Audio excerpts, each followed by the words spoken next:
Um, so we had a kitchen, and at night at 8 o'clock we would fold up the tables and stack up the chairs, sweep and mop the floors, and they had these cots that we would pull out, and we would sleep on these cots, and there was like 20 or 30 dudes on these cots, depending on how many people were in the program at the time. This is just hitting May in San Francisco, or April, May, June, July, I think, in San Francisco. There's no air conditioning. There's no windows in this place because there's buildings on both sides. So we just had to open the front door to catch a breeze, and we're in the middle of the hood. So it's fucking loud. There's people drinking and screaming and fighting and yeah. And then they turn the lights on at 6 o'clock in the morning, and they put the tables and chairs back out for you to eat breakfast. So there was no opportunity for you to just like lay in bed and be fucking lazy, you know.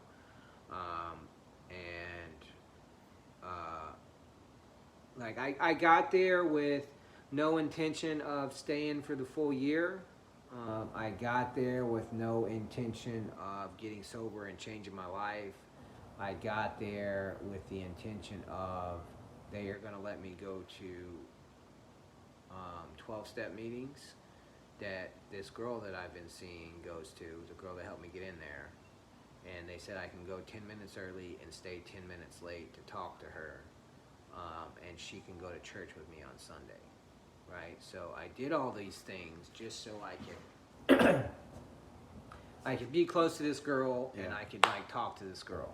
No intention of getting sober or changing my life or anything like that. So I say that because I got sober on accident. So, if, I've heard people say you got to do it for the right reasons and all these different things. My experience is I don't care how you got here or why you got here, whether it's a court card, whether it's a treatment center's bringing you here, whether you just walked in on your own volition. Like, I don't care why you came. Yeah. All that matters is that you're here, right? Who knows what's going to happen. So that rehab, it was the last time That was the last time. So you got clean up in San Francisco? I got sober in San Francisco. Just by chance? Just on accident. Just think of how like split decision, that you couldn't have gotten into that place and been back down here, running amok, getting loaded. So I get there on a Friday, right? I get in, they accept me in. I'm like, yo, I need to call my parole officer and let him know that I'm in rehab. So I call Orange County, I call my parole officer. I'm like, hey, just wanted you to know, Agent Pador, I got into treatment. He's like, oh, that's great, Chad. Like, where are you at? I'm like, I'm at this place called City. He's like, oh, I never heard of that. Where's that at? Well, it's in San Francisco.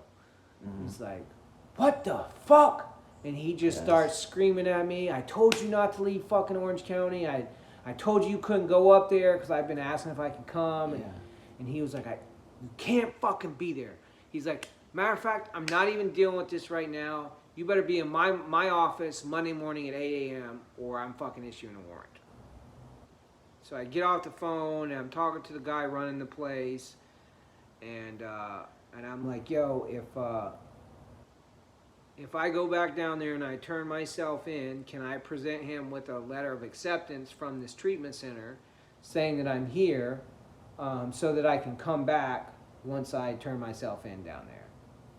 He was like, yeah, you're officially in the program now. We can give you a letter of acceptance, and if you go turn yourself in and come back, we can keep a bed for you. He was like, but we can only hold the bed for a week. Yeah. And I'm like, well, fuck, by the time I get down there, I'm on parole, so best case scenario, I get, a 10-day flash, I'll do 7 days.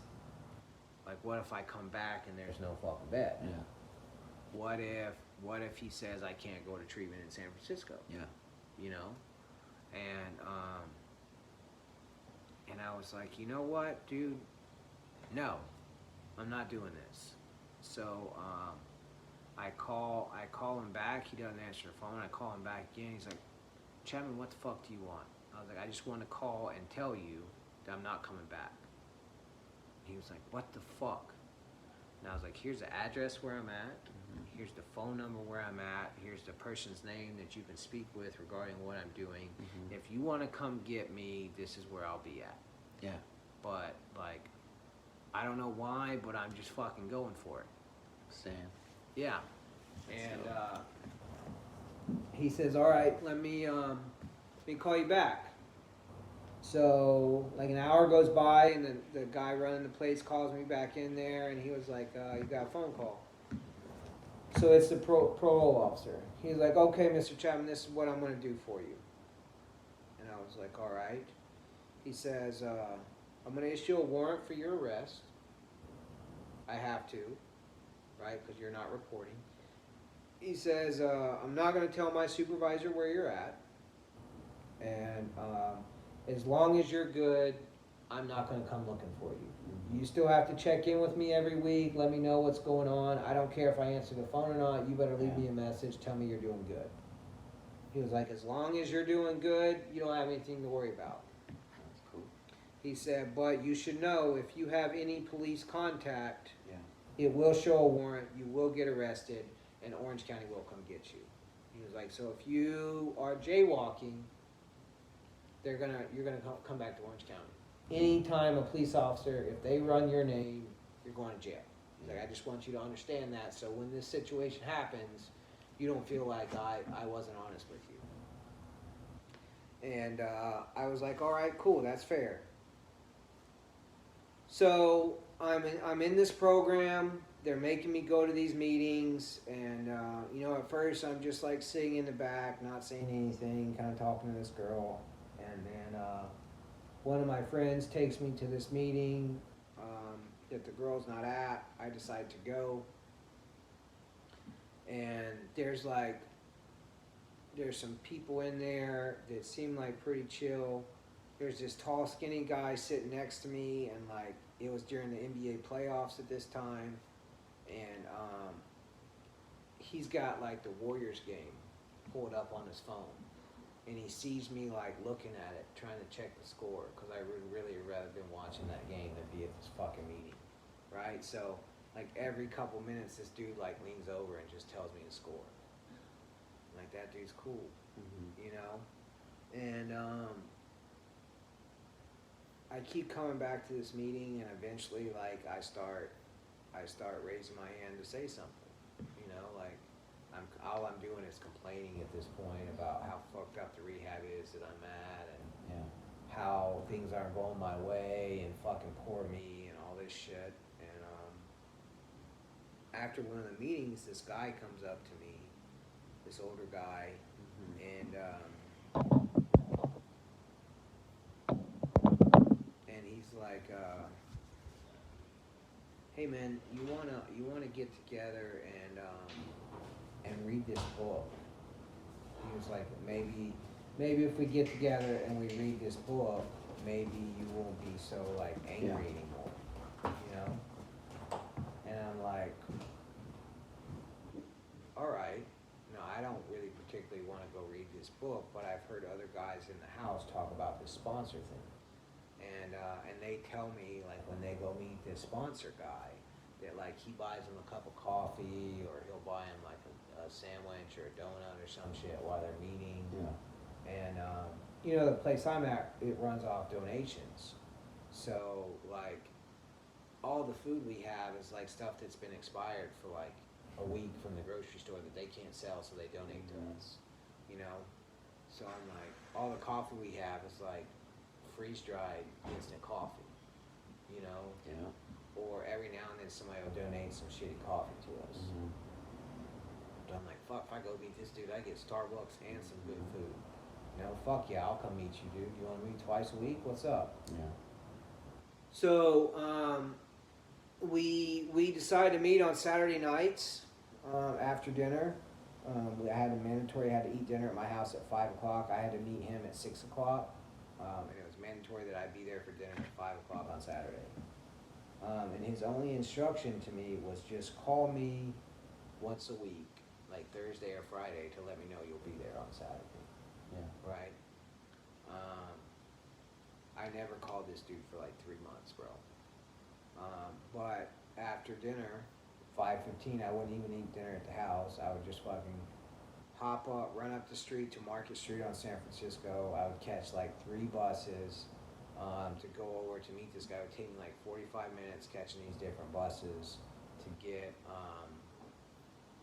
get over where I met this dude. Mm-hmm. And it was like, Full House, Mm-hmm. those houses, Mm-hmm. that park they're in where it looks like. Yeah, yeah. So where I met him was on the opposite side of the street of those painted Yeah. ladies, those houses. So Yeah. I'd like get off the bus right by those houses every crazy. Saturday night and walk past them and walk through the field. And anyways, you had to walk up this hill, and there was this house that we met at. It was a sober living, and every week I didn't call him. And every week I was like walking up the hill thinking like this dude, I didn't call him, this dude's not going to be here, right? And that was going to be my excuse to say like this shit didn't work, Mm-hmm. right? Because he didn't show up. And every week, dude, I would top this hill and this motherfucker would be sitting there on the steps with his book. Every week. Every fucking week, dude.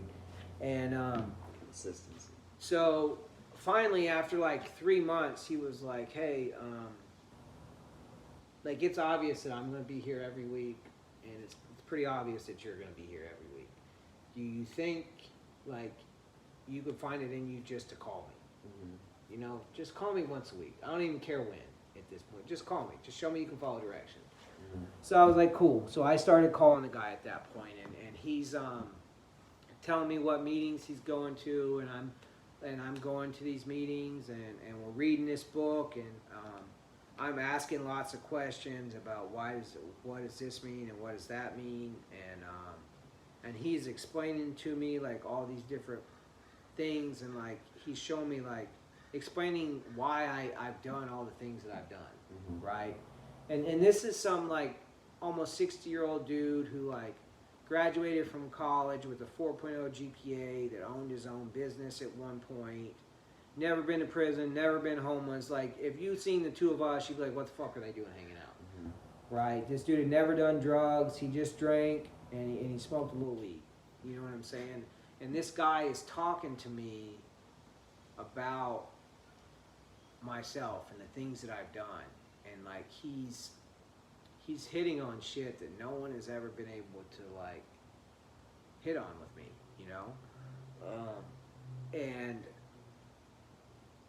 and for some reason, like when I got to that treatment center, I think it started on that walk from detox there, dude. Yeah. Because that fuck you, fuck the world mentality was finally gone, dude. Yeah. And it was just like, okay. You knew you were done. Like I surrender, dude. Like whatever. If this, as much as I don't want to do this shit, and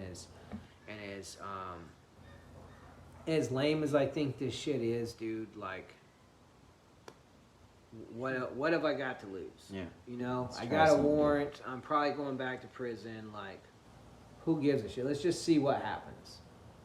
And that's what the guy told me. Is like, dude, just treat it like a science experiment. Yeah. Do what I tell you to do, and then see if you get what I say you're going to get. And when was your clean date? It is April 19th, 2016. The day before 420. Shit. So that was.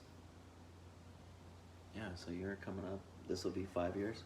And this next April will be 5 years. Yeah. Yeah. So you're 18 days after me. Yeah. Oh, so you're April 1st? Okay. April Fools. Dude, I never forget when I got to that detox. I got there and I went to sleep, and I woke up the next day to come out to smoke a cigarette, and it's like right in the middle of the Haight-Ashbury, and it's just like I hear music blaring, and there's just, you could just see a fog, right? And I'm like, what's going on? They're like, it's the 420 festival, and I'm like, fuck, Yeah. dude. Of course. I picked a hell of a day to get fucking sober, But that means you wanted it.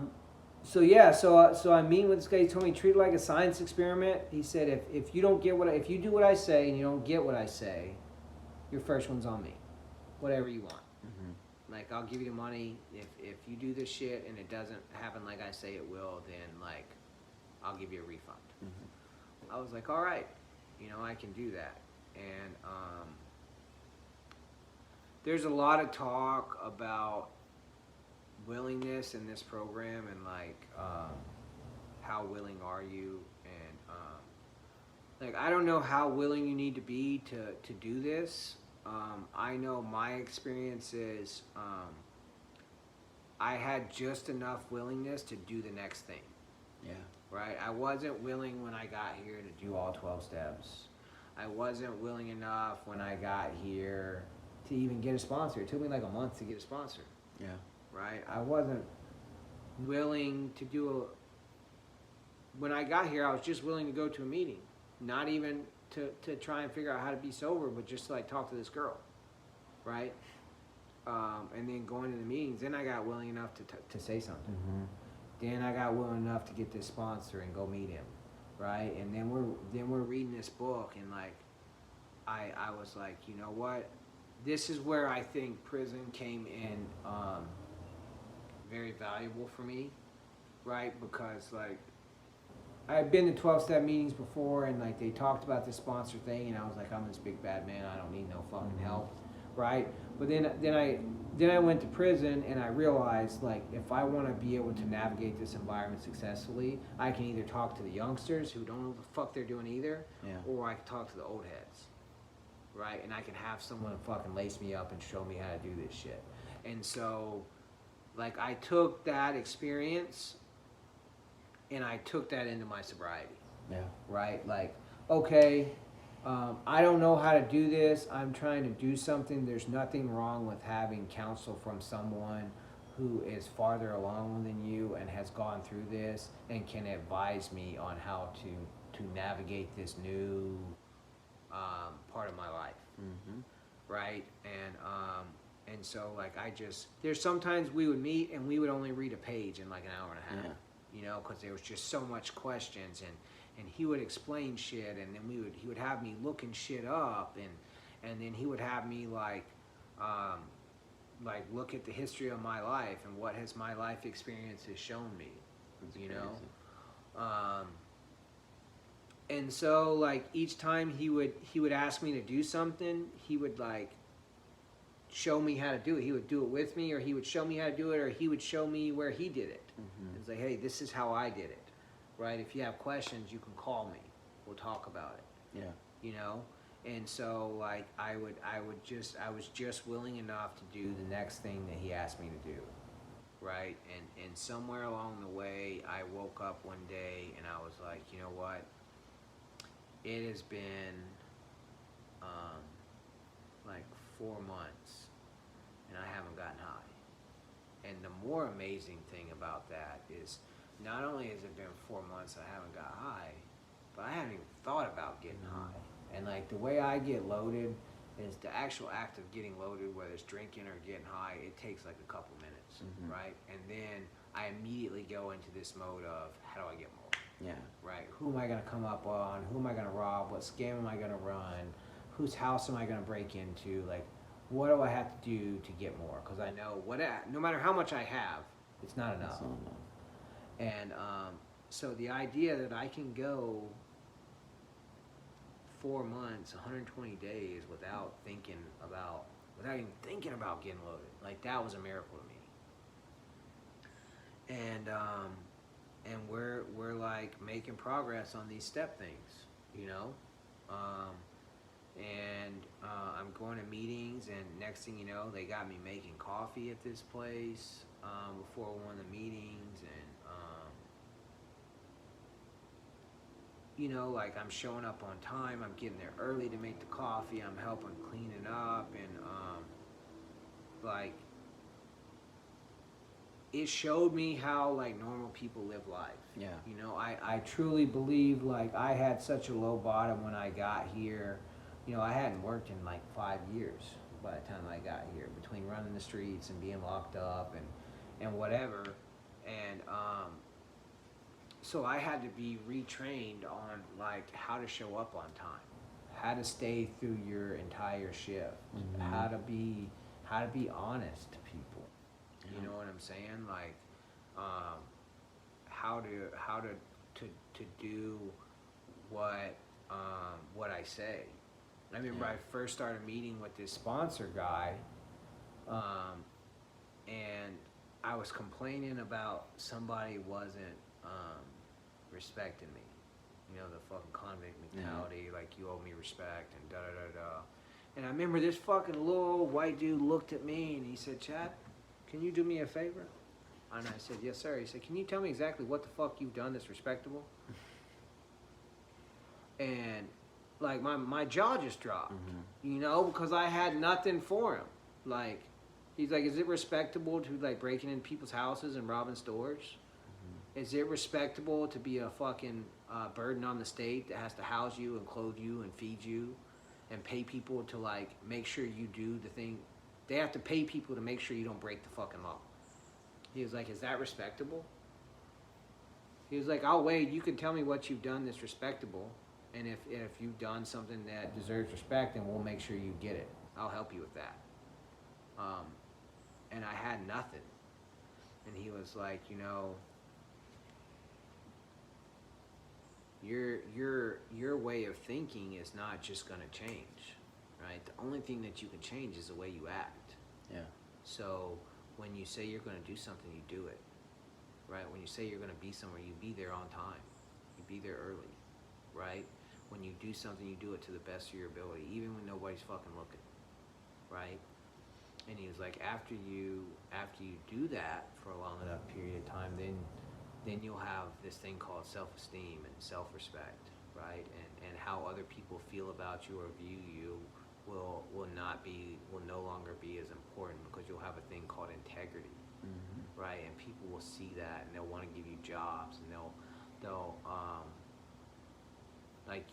that's like how you be, that's a man. Like he's like, I don't know what your definition of a man is. He's like, but that's what a man is, you know? And this dude like showed me how to be a man. Not like the big talk, beat people up and rob people, you know, but like how to be honest and have integrity and be respectful and be loyal and how to treat people with respect and all these concepts were mind-blowing coming from my background, right? I was raised with all those things and then somewhere along the way I lost them and then this guy was able to reteach those things to me. And so he helps me, we do these steps, he helps me put my life together, you know, and now I'm employable and I have a job and but let me back up. So I get to this treatment program, right? And there's this guy there. And he knows this girl that's at the program with the girl I was seeing, right? And so she tells me, she's like, I'm going to introduce you to this guy, and he's going to look out for you, right? And so I immediately take this as like, this dude's going to like hook me up and take care of me and whatever. So they come over, they introduce us, and then they leave. And this dude had graduated the program like 6 months before, and he's like working and shit, and so he runs a couple groups or whatever. And so this dude comes through the house like on a pretty regular basis, right? After they introduce us, this fucking dude doesn't even talk to me for like 2 weeks. And when during that 2 weeks, anytime he talks to me, he's like, man, what's your name again? I forgot your name. Like he don't fucking know me. Yeah. You know, and it's just eating me up. Right? And but I see this dude and he's like working like 3 different jobs. He lives upstairs in like one of the apartments that the treatment center owned, and he runs group and he volunteers and he'll come take guys in the program out to coffee, and he rides the bus to work, but he pays his own cell phone bill and he's got enough money to take his girl out on the weekend, right? And like all the other people that work there, they got houses and cars and families, and like I'm looking at them and that shit is so unreal, unbelievable, unachievable for me. Like it's like, what's the point, right? But I see this dude and he fucking works nonstop, and he does those couple of things, and I see him like, you know what, dude, I could fucking ride the bus to work. I could do that. Like it'd be cool to like pay my own phone bill and not ask my mom to put me on her plan. You know what I'm saying? And like it'll be hella dope to be able to take this chick to like Chinese food or something on the weekend. Like nothing nice because I ain't got that much money, but you know what I'm saying? She'll be happy with a cheeseburger from McDonald's at this point. You know, I was like, that, I can do that, you know? And so this dude, like, is him and my sponsor, Mike, like, they opened the door to this whole new life. Like, Mike showed me, like, the 12 steps and how to develop this relationship with this higher power that was bigger and stronger than me and that could do the thing that I could never be able to do, which was say, you know, not get loaded, right? And this guy who ended up being like my mentor / best friend, who showed me like how to live life, and he showed me that like sometimes like when you want something, you gotta work your ass off for it, and you don't get to complain about how hard you work or how unfair it is, because like you have a record because you did this. Like these are consequences of your actions, and I credit those two guys for saving my life, because Taylor made it look fun and Mike showed me how to do it, you know. And I don't know, so we finished the steps, and Mike's like, that's cool, you've been sober for a little while, but like the only way this works is if you go show somebody else like what I showed you, you know. And so at that point I start going to meetings and at different treatment centers at like Salvation Army and places like that, and guys are like, hey man, I like the way you share, would you be my sponsor? And I'm like, sure, I'll do that. And it's like, it's a trip, dude. Like when I meet with sponsees today, or someone comes up to me and shares and says, you know, I like your share or whatever, like it's a trip, dude, because I still see me and I still remember me as the dude that's talking during the meeting, who's playing on his phone, who's trying to talk to the girl during the meeting, not paying attention, that like everybody in the meeting is looking at like, will this dude just shut the fuck up? Yeah. You know what I'm saying? I'm the guy in rehab that fucking everybody knows is not gonna make it, and is probably gonna end up dead. You know what I'm saying? And now, like, I get to help people. Yeah. You know, people ask me for advice on shit, and it's not on how to commit crimes. You know, you get paid to help people now. Yeah, I work in rehab. You know, the night before I went to prison, I bought a Suboxone in jail and had one of the homies shoot me up with the fucking tear rig in my neck that's been passed around to God knows how many dudes, and the dude had to hit me in my neck with the Suboxone. And now, like at my job, I pass that shit out to clients, and like the thought of taking it for myself, like, you know, when I work, there's no med discounts, like nothing shows up missing. I'm there for my entire shift. If somebody doesn't show up, they know they can call me and I'll come in. Yeah. Right? The client's like, dude, I want to shake them, dude. Because I work at like a nice place. It's right on the beach. It's like an insurance place. It's like what I would call bougie. Right? It's not the low bottom shit that I went to, and most of the kids that come in there are like under 25, you know, on mom and daddy's insurance, haven't been arrested, haven't been to prison, they're not from here, you know, and I see me in them before shit got real bad, you know, and sometimes I just want to shake these dudes and be like, wake the fuck up, you know. And I can't, dude. I can't tell you how many people try to talk to me along the way, and like I heard what they were saying, but I didn't hear them. You know what I'm saying? And you know, I had to walk my path, and I had to have my struggles. I think there's value in pain and value in the struggle. 'cause I don't think that that I would be able to have the life I have today without the struggle and the pain that I went through. Yeah, I mean, would you change it though? Like, Not at all. My mom asked me that question Yeah. all the time. That is, my mom's three questions are: why did you start getting high? What was different about the last rehab that you went to as opposed to the other 4 or 5 that you went to? And would you go back and change anything? And the answer is I don't really have an answer about why I started getting high.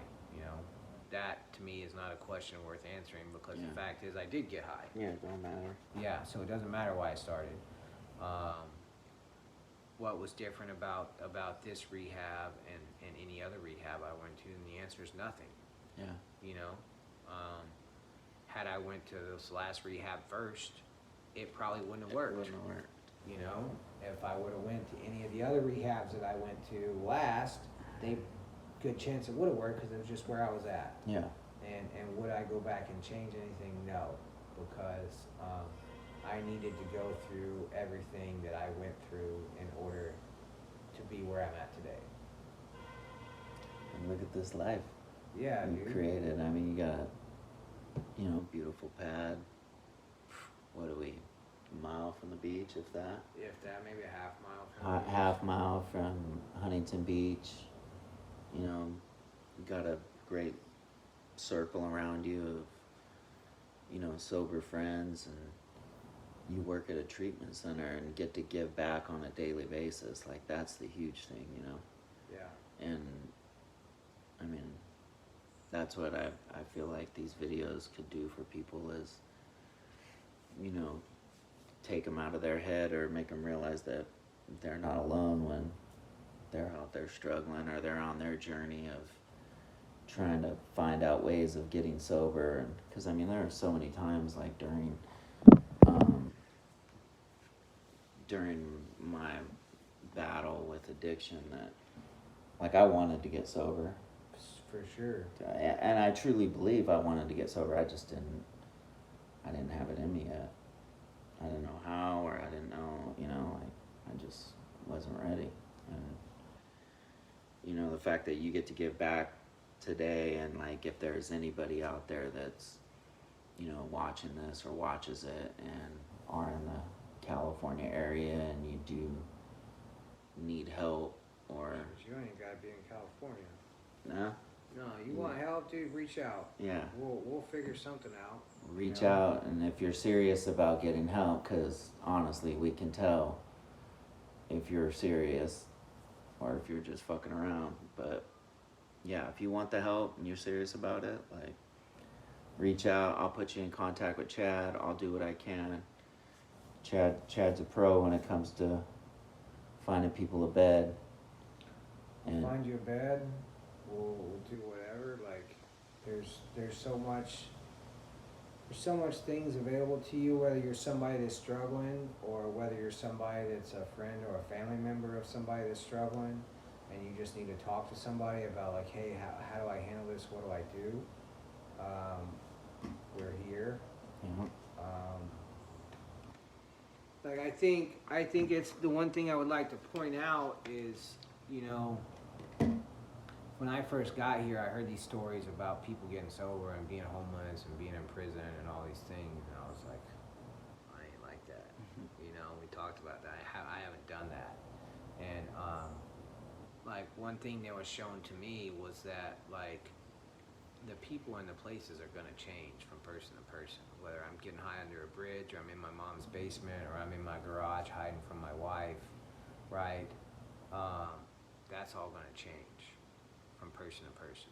The people around us are going to change, the names are going to change, right? But what is the same is those feelings, because I guarantee you that feeling that I felt sitting under that bridge trying to get high in the dark is the same feeling that you feel whether it's in your bedroom getting high hiding from your parents or drinking, or whether you're drinking in your garage hiding from your wife, or wherever you're at. That feeling, and you know what I'm talking about, like that just, I don't want to do this, but I got to do this because I don't know anything else to do, and I just wish I could stop, but I just don't. I don't know, like that feeling. Like that's the same, whether you're in prison under a bridge or not, you know, and you don't have to feel like that. No, we're true testaments to that, man. I wouldn't change my life now for any of that shit. And I'm so thankful. I'm sober. Dude, if you would have asked me when I got sober to write down a list of everything that I wanted out of my life if I was going to be sober, I would have given you a list that would have probably looked something like a rap video. You know, big house, cars, women, money, all these things. And, you know, my life, I would definitely say does not look like a rap video, but it's a good little life that I put together for myself, and I'm happy. You know, I don't look over my shoulder to see who's coming up behind me anymore. Nobody tells me when to go to bed and what to eat and who I can talk to and who I can hang out with. Right? I get to make all those decisions on my own. And I got a job that asks me to come back every day, and they pay me and are happy with the service that I provide them. And no, that wasn't always the case for me.